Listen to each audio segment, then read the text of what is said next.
Hello friends, welcome back to my channel. আজকে তোমাদের সঙ্গে আমি আলোচনা করব জিকে ফাউন্ডেশন ক্লাসের 36 নম্বর পর্ব নিয়ে। এর আগের ভিডিওগুলো যারা এখনও পর্যন্ত দেখতে পাওনি তারা অবশ্যই দেখে নেবে প্লেলিস্টটা চেক করে।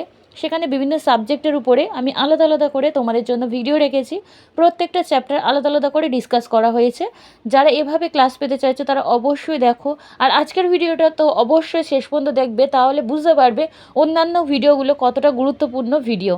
তাহলে আজকে ভিডিওটা শুরু করার আগে বলে রাখি, আমার চ্যানেলে তোমাদের WBP KP PSC miscellaneous clerkship এই পরীক্ষাগুলোর জন্য স্পেশাল ক্লাস করানো হচ্ছে। এছাড়াও যারা চাইছো শুধুমাত্র তোমরা ফাউন্ডেশন জিকের ক্লাস বা নোটস চাইছো, তারা অবশ্যই আমার সঙ্গে যোগাযোগ করবে টেলিগ্রাম চ্যানেলে। সেখান থেকে তোমরা জেনে যাবে কিভাবে তোমরা এই পেড ব্যাচে জয়েন করতে পারো।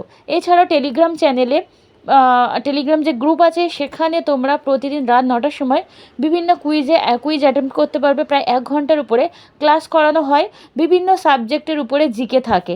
সেখান থেকে তোমরা ডেলি রিভাইজটাকেও চালিয়ে নিয়ে যেতে পারো। তাহলে শুরু করছি। আজকের চ্যাপ্টারটি হচ্ছে সায়েন্সের একটি গুরুত্বপূর্ণ চ্যাপ্টার, ফিজিক্সের উপরে রেখেছি আলো। আলো অর্থাৎ লাইটের উপরে যেসব প্রশ্নগুলো বিভিন্ন এক্সামে আসে সেগুলো তোমরা ভালো করে দেখে নাও এবং এমসিকিউর মাধ্যমে তোমরা প্র্যাকটিস করে নাও। খুব কম করে হলেও 60টা প্রশ্ন আমি তোমাদের জন্য রেখেছি। এই এতগুলো প্রশ্ন তোমরা একটা ভিডিওর মাধ্যমে পেয়ে যাচ্ছ, তাই ভিডিওটা শেষ পর্যন্ত দেখার চেষ্টা করবে। শুরু করছি। আজকের প্রথম যে ওয়ান লাইনের আছে সেগুলো দেখে নাও। উত্তল দর্পণের ব্যবহার কি কি আছে সেগুলো দেখে নাও। মোটরসাইকেল, বাস, লরির ভিউ ফাউন্ডার হিসাবে স্ট্রিট ল্যাম্পের প্রতিফলকে ব্যবহার করা হয়। আর অবতল দর্পণের ব্যবহার কি কি? টর্চ, সার্চ লাইট বা গাড়ির হেডলাইটে। দন্ত চিকিৎসকেরা দাঁত পরীক্ষার সময় ব্যবহার করে। দাড়ি কামানোর সময়, বিউটি পার্লারে, সোলার কুকারে, এগুলো সবই অবতল দর্পণ ব্যবহৃত হয়। প্রতিসরণের সূত্র দুটি দেখে নাও।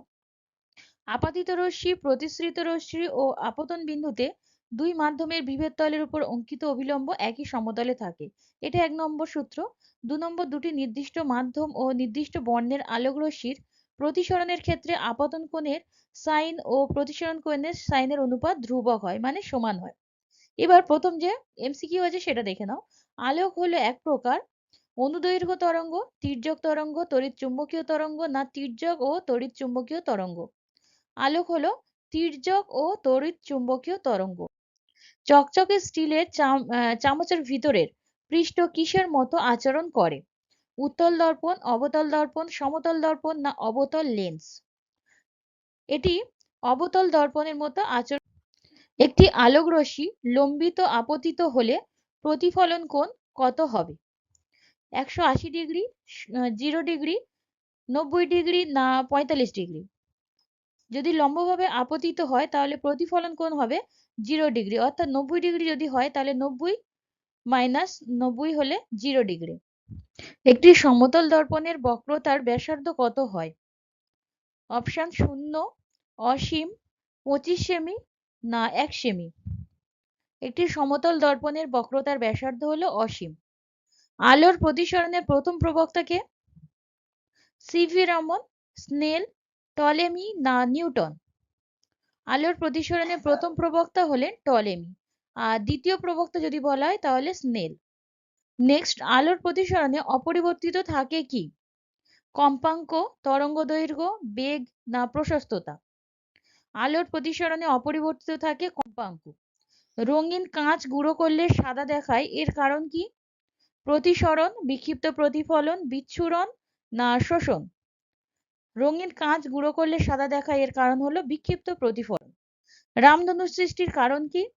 বিক্ষেপণ, প্রতিফলন, বিচ্ছুরণ না বিচ্ছুরণ ও অভ্যন্তরীণ পূর্ণ প্রতিফলন? রামধনু সৃষ্টির কারণ হলো বিচ্ছুরণ ও অভ্যন্তরীণ পূর্ণ প্রতিফলন। কোন দুটি বর্ণ পরস্পরের পরিপূরক? নীল ও লাল, লাল ও হলুদ, নীল ও হলুদ না সবুজ ও হলুদ? পরস্পরের পরিপূরক বর্ণ হলো নীল ও হলুদ। চক্ষু নার্ভগুলি রেটিনার যে অংশ যুক্ত থাকে তা হলো ফোভিয়া সেন্ট্রালিস, অন্ধবিন্দু, কর্নিয়া না আইরিস? চক্ষু নার্ভগুলি রেটিনা অন্ধবিন্দুর সঙ্গে যুক্ত থাকে। নেক্সট প্রশ্ন, অবলোহিত বর্ণালী কোন যন্ত্রে শনাক্ত করা যায়?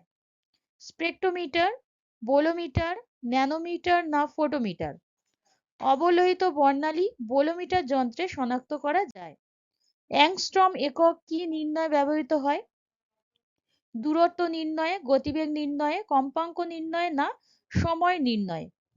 অ্যাংস্ট্রম একক দূরত্ব নির্ণয়ে ব্যবহৃত হয়। দেখো এই যে সায়েন্সের ক্লাস করাচ্ছি এগুলো কিন্তু খুবই ইম্পর্টেন্ট পিএসসি মিসলেনিয়াস এক্সামসের জন্য এবং অন্যান্য এক্সামসের জন্য তো ইম্পর্টেন্ট, বাট আমি মিসলেনিয়াসকে ফোকাস করে এই ভিডিওগুলো বানাচ্ছি। তোমরা যারা মিসলেনিয়াসে এক্সাম দেবে তারা এই ক্লাসগুলো অবশ্যই ভালো করে করবে। এছাড়াও আমি জিওগ্রাফি ক্লাস তো আমি চ্যাপ্টার ওয়াইজ অনেকগুলো করেও দিয়েছি 10টা। এবার তারপরেও আমি এইটা সায়েন্সের ক্লাস শেষ হওয়ার পর জিওগ্রাফিটা কমপ্লিট করব, তারপরে আবার হিস্ট্রিটা কমপ্লিট করব। তোমরা একটু ভিডিওগুলো শেষ পর্যন্ত দেখবে এবং পিডিএফ গুলো কালেক্ট করে নেবে আমার টেলিগ্রাম চ্যানেলে গিয়ে। তাহলে পরের প্রশ্নে চলে যাচ্ছি। সবুজ আলোয় আলোকিত ঘরে লাল ফুলকে কেমন দেখাবে? সবুজ, সাদা, লাল না কালো? সবুজ আলোয় আলোকিত ঘরে লাল ফুলকে কালো দেখাবে। জলে বায়ুর বুদবুদ চকচকে দেখায় কেন? প্রতিসরণের জন্য, বিচ্ছুরণের জন্য, আলোর বর্ণের জন্য না অভ্যন্তরীণ পূর্ণ প্রতিফলনের জন্য? জলের বায়ুর বুদবুদ চকচকে দেখায় অভ্যন্তরীণ পূর্ণ প্রতিফলনের জন্য। আকাশকে নীল দেখা এটা আলোর কোন ধর্মের জন্য ঘটে? প্রতিসরণের জন্য, বিচ্ছুরণের জন্য, বিক্ষেপণের জন্য না প্রতিফলনের জন্য? আকাশকে নীল দেখায় আলোর বিক্ষেপণের জন্য। কোন প্রকার দর্পণের দৃষ্টিক্ষেত্র বেশি হয়? উত্তল দর্পণের, অবতল দর্পণের, সমতল দর্পণের না সবার একই হয়? উত্তল দর্পণের ক্ষেত্রে দৃষ্টিক্ষেত্র বেশি হয়।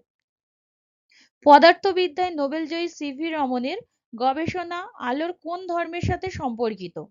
আলোর বিচ্ছুরণ, আলোর প্রতিসরণ, আলোর বিক্ষেপণ না আলোর প্রতিফলন? এটার উত্তর হবে আলোর বিক্ষেপণ ধর্মের সঙ্গে সম্পর্কিত তার গবেষণা। গাড়ির ভিউ ফাউন্ডার হিসেবে ব্যবহৃত হয় অবতল দর্পণ, সমতল দর্পণ, উত্তল দর্পণ না কোনোটিই নয়? গাড়ির ভিউ ফাইন্ডার হিসেবে ব্যবহৃত হয় উত্তল দর্পণ। দন্ত চিকিৎসায় সাধারণত কি ধরনের দর্পণ ব্যবহার করা হয়? অবতল, উত্তল, সমতল না অধিবৃত্তীয়? এটার অ্যান্সার হয়ে যাবে অবতল দর্পণ। নেক্সট প্রশ্ন, দাড়ি কামানোর জন্য যে দর্পণ ব্যবহার করা সুবিধাজনক তা কি?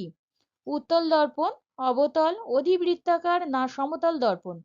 এইগুলো খুবই কমন প্রশ্ন, এগুলো বিভিন্ন এক্সামে বারবার এসে গিয়েছে, তোমরা তাই এগুলো একদমই স্কিপ করবে না। এটার অ্যান্সার হলো অবতল দর্পণ। স্ট্রিট লাইটে প্রতিফলক রূপে কোন দর্পণ ব্যবহৃত হয়? উত্তল দর্পণ, অধিবৃত্তীয়, অবতল না সমতল? স্ট্রিট লাইটে প্রতিফলক রূপে উত্তল দর্পণ ব্যবহৃত হয়। বার্নিং গ্লাস রূপে কোন দর্পণ ব্যবহৃত হয়? বার্নিং গ্লাস, উত্তল দর্পণ, অধিবৃত্তীয়, অবতল না সমতল? বার্নিং গ্লাস রূপে উত্তল দর্পণ ব্যবহৃত হয়। নেক্সট, ইএনটি যেটা নাক কান গলা সম্পর্কিত, ইয়ার, নোজ অ্যান্ড থ্রোট, চিকিৎসকরা নাক কান গলার ভিতরের অংশ দেখার জন্য ব্যবহার করেন উত্তল দর্পণ, অধিবৃত্তীয়, অবতল না সমতল দর্পণ? তারা অবতল দর্পণ ব্যবহার করে থাকেন। সূর্যোদয়ের আগে ও সূর্যাস্তের পরে কিছু সময় সূর্যকে দেখা যায় আলোর যে ধর্মের জন্য তা হলো প্রতিসরণ, অভ্যন্তরীণ পূর্ণ প্রতিফলন, প্রতিফলন না বিক্ষেপণের জন্য? আলোর প্রতিসরণের জন্য সূর্যোদয়ের আগে ও সূর্যাস্তের পরে সূর্যকে দেখা যায়। পরের প্রশ্ন, বায়ু থেকে কোন স্বচ্ছ তরলে আলোর প্রতিসরণে আপাতন কোণ 60 ডিগ্রি, প্রতিসরণ কোণ 45 ডিগ্রি হলে চ্যুতি কোণ কত হবে? 5 ডিগ্রি, 15 ডিগ্রি, 30 ডিগ্রি না 105 ডিগ্রি? এটার অ্যান্সার কি হয়ে যাবে? 60 ডিগ্রি মাইনাস 45 ডিগ্রি অর্থাৎ 15 ডিগ্রি অ্যান্সার হবে। প্রতিসরণের ক্ষেত্রে কৌণিক চ্যুতির মান সর্বোচ্চ হয় যখন আপাতন কোণের মান হয় 45 ডিগ্রি, 0 ডিগ্রি, 90 ডিগ্রি না 60 ডিগ্রি? এটার অ্যান্সার হয়ে যাবে 90 ডিগ্রি যখন হয় তখন কৌণিক চ্যুতির মান সর্বোচ্চ হয়। কোন আপাতন কোণের জন্য লঘু মাধ্যম থেকে ঘন মাধ্যমের আলোর প্রতিসরণের ক্ষেত্রে চ্যুতির মান সর্বনিম্ন হয়? 0 ডিগ্রি, 60 ডিগ্রি, 90 ডিগ্রি না 45 ডিগ্রি? চ্যুতির মান সর্বনিম্ন হয় 0 ডিগ্রি যখন আপতন কোণ হয়। আলোর প্রতিসরণে আপতন কোণের মান কত হলে স্নেলের সূত্র প্রযোজ্য হয় না? 0 ডিগ্রি, 30 ডিগ্রি, 45 ডিগ্রি না 60 ডিগ্রি? স্নেলের সূত্র প্রযোজ্য হয় না যদি আপতন কোণের মান 30 ডিগ্রি হয়। প্রিজমের প্রতিসরক তল কয়টি? একটি, দুটি, তিনটি না চারটি? প্রিজমের প্রতিসরক তল হলো দুটি। লেন্সের মুখ্য ফোকাস একটি, দুটি, তিনটি না চারটি? লেন্সের মুখ্য ফোকাস দুটি। কোন উত্তল লেন্সে বস্তুকে অসীমে রাখলে প্রতিবিম্ব কোথায় গঠিত হবে? আলোক কেন্দ্রে, অসীম দূরত্বে, ফোকাসে না দ্বিগুণ ফোকাস দূরত্বে? কোন উত্তল লেন্সে বস্তুকে অসীমে রাখলে প্রতিবিম্ব হবে ফোকাস দূরত্বে। নেক্সট প্রশ্ন, বস্তু অপেক্ষা বড় অসৎ বিম্ব গঠিত হয় উত্তল লেন্সে, অবতল লেন্সে, সমতল দর্পণে না উত্তল দর্পণে? এটার অ্যান্সার কি হবে? উত্তল লেন্সে বস্তু অপেক্ষা বড় অসৎ বিম্ব গঠিত হয়। সরল ক্যামেরায় আলোক নিরুদ্ধ বাক্সের ভিতরে রং কি? সাদা, লাল, হলুদ না কালো? কালো রঙের হয়। সরল ক্যামেরায় আলোক নিরুদ্ধ বাক্সের ভিতরে রং হয় কালো। ফটোগ্রাফিক ক্যামেরাতে গঠিত প্রতিবিম্বের প্রকৃতি কি? সৎ ও সমশীর্ষ, সৎ ও অবশীর্ষ, অসৎ ও সমশীর্ষ না অসৎ ও অবশীর্ষ? ফটোগ্রাফিক ক্যামেরাতে প্রতিবিম্বের প্রকৃতি সৎ ও অবশীর্ষ। সুস্থ চোখের নিকট বিন্দুর দূরত্ব প্রায় কত হয়? মানে একজন সুস্থ মানুষের চোখের দূরত্ব কত দূর পর্যন্ত যেতে পারে? 20 সেমি, 25 সেমি, 30 সেমি না 50 সেমি? এটা হয়ে যাবে 25 সেমি পর্যন্ত যায়। মানব চক্ষুর যে অংশে কোনো বস্তুর প্রতিবিম্ব গঠিত হয় সেটি হলো রেটিনায়, আইরিসে, কর্নিয়ায় না অক্ষি লেন্সে? রেটিনায় কোনো বস্তুর প্রতিবিম্ব গঠিত হয়। মানুষের চোখের রেটিনায় উৎপন্ন প্রতিবিম্ব সৎ অবশীর্ষ, সৎ সমশীর্ষ, অসৎ অবশীর্ষ না অসৎ সমশীর্ষ হয়? সৎ ও অবশীর্ষ হয় মানুষের চোখের রেটিনায় যে প্রতিবিম্ব উৎপন্ন। কোনো বস্তুর ত্রিমাত্রিক ধারণা হয় চোখের উপযোজনের জন্য, চোখের অভিযোজনের জন্য, দ্বিনেত্র দৃষ্টির জন্য না দৃষ্টি নিবন্ধের জন্য? কোনো বস্তু ত্রিমাত্রিক ধারণা হয় যদি দ্বিনেত্র দৃষ্টি থাকে, অর্থাৎ দ্বিনেত্র দৃষ্টির জন্য কোনো বস্তু ত্রিমাত্রিক ধারণা হয়। পরের প্রশ্ন, স্বল্প দৃষ্টির কারণ কি? অক্ষিগোলকের আকার বৃদ্ধি, অক্ষিগোলকের ফোকাস দৈর্ঘ্য বৃদ্ধি, অক্ষিগোলকের আকার হ্রাস না বয়স বৃদ্ধি? স্বল্প দৃষ্টি দেখা যায় যদি অক্ষিগোলকের আকার বৃদ্ধি পায়। দীর্ঘ দৃষ্টির কারণ কি? দীর্ঘ দৃষ্টির কারণ হলো অক্ষিগোলকের আকার হ্রাস পাওয়া। দীর্ঘ দৃষ্টি ত্রুটি সম্পন্ন ব্যক্তি ব্যবহার করেন উপযুক্ত ফোকাস দৈর্ঘ্যের উত্তল লেন্সযুক্ত চশমা, অবতল লেন্সযুক্ত বেলনাকার চশমা না টরিক লেন্স? এটার অ্যান্সার হয়ে যাবে উত্তল লেন্সযুক্ত চশমা ব্যবহার করেন। হ্রস্ব দৃষ্টি ত্রুটি সম্পন্ন ব্যক্তি ব্যবহার করেন উপযুক্ত ফোকাস দৈর্ঘ্যের কি ধরনের চশমা? অবতল লেন্সযুক্ত চশমা। তাহলে হ্রস্ব দৃষ্টি যাদের ত্রুটি দেখা যায় তারা অবতল লেন্স, আর দীর্ঘ দৃষ্টি হলে তখন উত্তল লেন্স ব্যবহার করেন। একটি উত্তল লেন্সের সামনে 15 সেমি দূরে কোনো বস্তু থাকলে অপর পাশে 30 সেমি দূরে প্রতিবিম্ব গঠিত হয়। বস্তুর উচ্চতা 1.5 সেমি হলে বিবর্ধন কত হবে? এটা কিভাবে সলভ করবে দেখে নাও। প্রতিবিম্ব কত বলেছে, বিবর্ধন বের করতে গেলে আগে আমাদের প্রতিবিম্বটা দেখতে হবে কত বলেছে। প্রতিবিম্ব 30 সেমি, আর দূরত্ব কত বলে দিয়েছে, মানে বস্তুর দূরত্ব এখান থেকে 15 সেমি দূরে। এবার বিবর্ধন কত হবে? বিবর্ধন হবে প্রতিবিম্ব বাই দূরত্ব, বা 30/15, অ্যান্সার হয়ে যাবে 2। এবার আরেকটা জিনিস তোমাদেরকে জিজ্ঞেস করতে পারে, প্রতিবিম্ব যেটা হলো সেটার উচ্চতা কত? প্রতিবিম্বের উচ্চতা কত?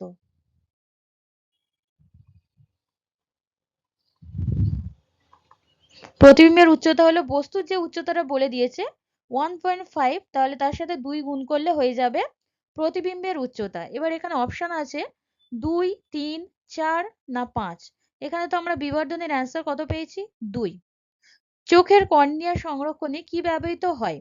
তরল নাইট্রোজেন অক্সাইড, অ্যামোনিয়া, তরল অক্সিজেন না তরল নাইট্রোজেন? চোখের কর্নিয়া সংরক্ষণে ব্যবহৃত হয় তরল নাইট্রোজেন। সূর্য থেকে পৃথিবীতে কোন প্রক্রিয়ায় আলো আসে? পরিচলন, পরিবহন, বিকিরণ না তিনটি প্রক্রিয়াতেই আসে? এটার অ্যান্সার হয়ে যাবে বিকিরণ পদ্ধতিতে সূর্য থেকে পৃথিবীতে আলো আসে। এখানে কোনো মাধ্যম নেই, তাই এটা বিকিরণ পদ্ধতি হয়ে যাবে। সরল পেরিস্কোপ তৈরিতে কোন দর্পণ ব্যবহৃত হয়? সমতল, অবতল, উত্তল না উভোত্তল? সরল পেরিস্কোপ যন্ত্রে যে দর্পণটি ব্যবহৃত হয় সমতল দর্পণ। সরল অনুবীক্ষণ যন্ত্রে প্রতিবিম্বের ধরন কেমন? উল্টো খর্বিত, উল্টো বিবর্ধিত, সৎ উল্টো খর্বিত না সোজা বিবর্ধিত ও অসৎ? সরল অনুবীক্ষণ যন্ত্রে প্রতিবিম্বের ধরন হলো সোজা বিবর্ধিত ও অসৎ প্রতিবিম্ব হয়। ক্যামেরায় কি প্রকার লেন্স ব্যবহার করা হয়? ক্যামেরায় অপসারী লেন্স, অভিসারী লেন্স, অপসারী লেন্স সমন্বয় না অভিসারী লেন্স সমন্বয়? ক্যামেরাতে অভিসারী লেন্স সমন্বয় ব্যবহার করা হয়। এফ ফোকাস দৈর্ঘ্য বিশিষ্ট কোনো উত্তল লেন্স থেকে 2f দূরত্বে কোনো বস্তুকে রাখা হলে বস্তু ও প্রতিবিম্বের আকারের সম্পর্কটি কেমন হয়? বস্তুর থেকে প্রতিবিম্বের আকার বড় হয়, বস্তুর আকার প্রতিবিম্বের থেকে বড় হয়, বস্তু ও প্রতিবিম্বের আকার সমান হয় না এদের মধ্যে কোনোটিই হয় না? এটার অ্যান্সার হয়ে যাবে বস্তু ও প্রতিবিম্বের আকার সমান হয়। এই সূত্রটা মনে রাখবে। পরের প্রশ্ন, প্রিজমের মধ্যে দিয়ে সাদা আলো পাঠালে কোন বর্ণের আলোর চ্যুতি সর্বোচ্চ হয়? লাল, বেগুনি, সবুজ না হলুদ? আলোর চ্যুতি সবচেয়ে বেশি হয় বেগুনি আলোতে, আর লাল বর্ণের আলোর চ্যুতি সর্বনিম্ন হয়। পরের প্রশ্ন, সম্পূর্ণ ঘর আলোকিত হয় নিচের কোনটির কারণে? নিয়মিত প্রতিফলন, বিক্ষিপ্ত প্রতিফলন, প্রতিসরণ না অভ্যন্তরীণ পূর্ণ প্রতিফলনের জন্য? এটি হয় বিক্ষিপ্ত প্রতিফলনের কারণে। সবচেয়ে ক্ষতিকর আল্ট্রাভায়োলেট রশ্মি কোনটি? ইউভিএ, ইউভিসি, ইউভিবি না ইউভিডি? এদের মধ্যে সবচেয়ে ক্ষতিকর যেটা সেটা হলো ইউভিসি রশ্মিটি। এটি একটি ক্ষতিকারক আল্ট্রাভায়োলেট রশ্মি। পরের প্রশ্ন, বিষম দৃষ্টি সম্পন্ন চোখের ত্রুটির জন্য যে ধরনের লেন্স ব্যবহার করা হয় সেটি কি? যাদের বিষম দৃষ্টি ত্রুটি দেখা যায়? সিলিন্ড্রিক্যাল লেন্স, অবতল, বাইফোকাল লেন্স না উত্তল লেন্স? এটার অ্যান্সার হয়ে যাবে সিলিন্ড্রিক্যাল লেন্স। পরের প্রশ্ন, শরীরের ব্যথা বেদনা উপশমে নিচের কোন রশ্মিটি ব্যবহৃত হয়? অতিবেগুনি, এক্স রশ্মি, অবলোহিত রশ্মি না বিটা রশ্মি? শরীরের ব্যথা বেদনা উপশমে অবলোহিত রশ্মি ব্যবহৃত হয়। যে তিনটি মুখ্য বর্ণের সমন্বয়ে অন্য সব বর্ণ সৃষ্টি করা যায় তা হলো লাল, হলুদ ও সবুজ, লাল, কমলা ও বেগুনি, হলুদ, সবুজ ও নীল না লাল, আসমানি ও সবুজ বর্ণ? লাল, আসমানি, সবুজ, আসমানি বা নীল বলা যায়। এই তিনটি বর্ণের সমন্বয়ে অন্য সমস্ত বর্ণের সৃষ্টি করা যায়। 57 নম্বর, বিপদ সংকেতের জন্য লাল আলো ব্যবহৃত হয় কেন? লাল আলোর তরঙ্গদৈর্ঘ্য সর্বাধিক হয়, লাল আলোর গতিবেগ কম হয়, লাল আলোর উৎপাদন খরচ কম হয় না লাল আলোর বিক্ষেপণ বেশির কারণে? বিপদ সংকেতের জন্য লাল আলো ব্যবহৃত হয় কারণ এর তরঙ্গদৈর্ঘ্য সর্বাধিক হয়। তরঙ্গ তত্ত্বের প্রবক্তা কে? তরঙ্গ তত্ত্বের প্রবক্তা কে? নিউটন, হাইগেন, ম্যাক্সওয়েল না ম্যাক্স প্লাঙ্ক? তরঙ্গ তত্ত্বের প্রবক্তা হলেন বিজ্ঞানী হাইগেন। শেষ প্রশ্ন, ফটো ইলেকট্রিক কোষের শক্তির কিরূপ পরিবর্তন ঘটে? তড়িৎ শক্তি আলোক শক্তিতে রূপান্তরিত হয়, আলোক শক্তি তড়িৎ শক্তিতে, আলোক শক্তি রাসায়নিক শক্তিতে না রাসায়নিক শক্তি আলোক শক্তিতে রূপান্তরিত হয়? ফটো ইলেকট্রিক কোষে আলোক শক্তি তড়িৎ শক্তিতে রূপান্তরিত হয়। আজকে ভিডিওটা এই পর্যন্তই। আই হোপ নেক্সট আরেকটা ক্লাস হতে পারে আলোর উপরে, কারণ এখনো অনেক প্রশ্ন যেগুলো ইম্পর্টেন্ট কোশ্চেন জিজ্ঞেস করা সেগুলো এখনো বাকি আছে। তাই আমি আরেকটা সেট দেবো তোমাদেরকে, সেটার জন্য একটু ওয়েট করবে, কারণ কাল বা পরশু আমি এই ভিডিওটা দিয়ে দেবো। তাহলে আজকে ভিডিওটা শেষ করছি। যদি তোমাদের মনে হয় এইরকম টাইপের সেট তোমাদের জন্য হেল্পফুল, তাহলে অবশ্যই সাবস্ক্রাইব করে পাশে থাকবে এবং পাশে থাকা বেল আইকনটি প্রেস করে রাখবে সবার আগে ভিডিওর নোটিফিকেশনটি পাওয়ার জন্য। শেষ পর্যন্ত দেখার জন্য তোমাদেরকে অসংখ্য ধন্যবাদ।